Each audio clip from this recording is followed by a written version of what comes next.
Wow, we already have our first Pokemon TCG Pocket event, and this is a Wonder Pick event where you can get Chansey and Meowth promo cards through the Wonder Pick. There's also going to be missions, so let's see how this plays out. Oh, that's actually really cool that it's just a bonus pick. I saw a Wonder Pick event, I was like, wait, but I just spent everything to try to get a few more cards. Okay, we're always going top right.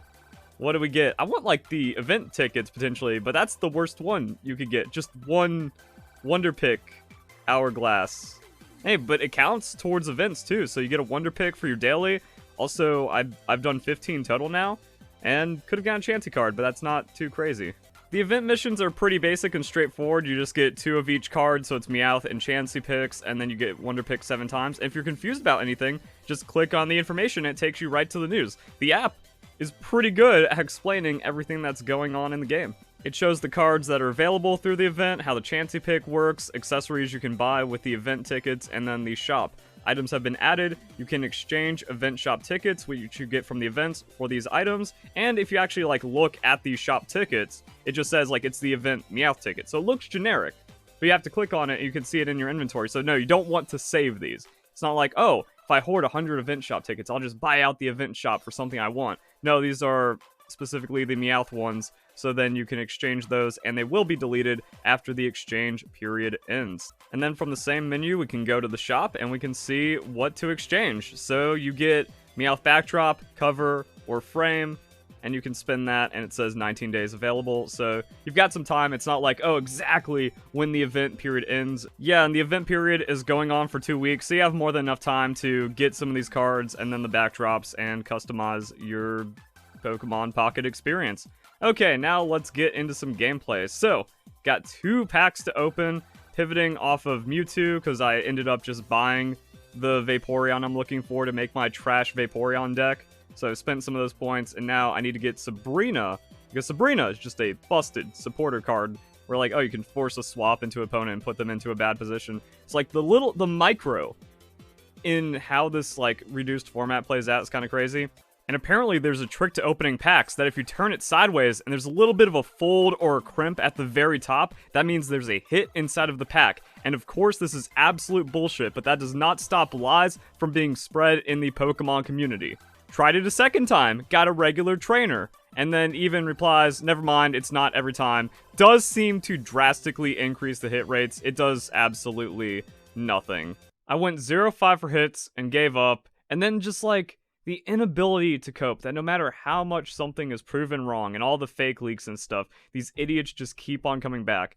I've done 4 bent packs with the Mewtwo set, 2 with the Charizard set, 2 with the Pikachu set. 2 of 4 with Mewtwo were special, 0-2 with Charizard, 1-2 with Pikachu. I'm out of hourglasses, but I'm curious to see if any set is more likely with this trick. What? So the dude himself says it doesn't work, but no, the tweet's doing numbers, so you gotta keep up the lies and misinformation. Also, people are even spending money. Spent money on gold for scientific purposes. I mean, probably gonna spend money anyways, but still. Bent corners don't appear every time. They don't all look the same. They don't guarantee a big hit. So it just kind of seems like a little bit of RNG to make the packs more realistic, and then it doesn't do anything. But this just shows how awful the entire Pokemon community is. It's all about lies and spreading fake information because there's no morality and everyone's a scumbag in the community.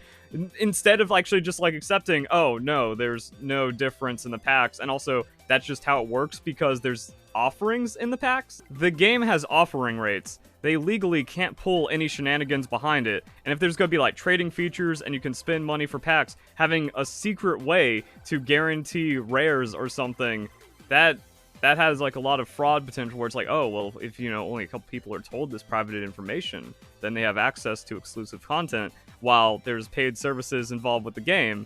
It just doesn't add up. Also, I messed up my pack openings because while trying to inspect the pack, I clicked on it and opened it, which just kind of means like, oh, you can't do anything. Like, once you click on it, you're locked in, and even if you back out of the app, it just auto-opens the pack for you. So don't do that. So you're gonna have to be careful when looking at the cards, but yeah, it's supposed to not be straight. And like, oh boy, isn't this just fun? Taking all this time to look for some kind of crimp or something that just makes the game feel a bit more organic. That's gotta fold though. Like, you can see it early on though. All right, let's go and get our sorted holo pack.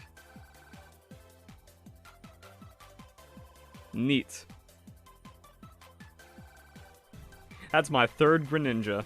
So cool things happened. That gave me a level, which gave me some more hourglasses, which means we get to open another pack. Yay, dopamine. Dang, no folds in the batch. Didn't get anything crazy. Cool. Now I get to wait 12 hours. But yeah, that's going to be it on the event for now. I was hoping for a little more. Like, why is your launch event going to be Chansey and Meowth and not like something really cool to just like hook up some kids with immediate dopamine and like really powerful cards so they can help out their deck building? And then there's like reason to actually play this game instead of the slow roll.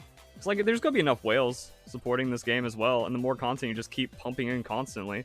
Like there's a new set every 3 months or 4 months, like the real Pokemon TCG. Then people are just going to buy every time and try to rush for those chase cards and build better decks. And then the people that just want to play the game, have some fun, just support them, just give them some stuff. So yeah, a pretty weak event on the start. It's like, yep, got 2 weeks of this. Where it's like you get a Chansey or Meowth every once in a while when you open up. And I also feel like I can't complain too much because doing like all the advanced missions and beginner missions gives you tons of stuff. Like you get 40, 50 free packs in just a day or two, and then you can use that to really start kicking off. Devs need to get paid and the game needs to be funded somehow, so there's something for the free players. So you can't just give free players everything. And I guess this is a passive game where it's like, hey, you click on it in the morning before you go to school or work, you click on it in the evening. If you got some free times, complete the missions, do a little bit of extra stuff, and then you can go and battle some other people, mostly your friends, with fun little Pokemon decks.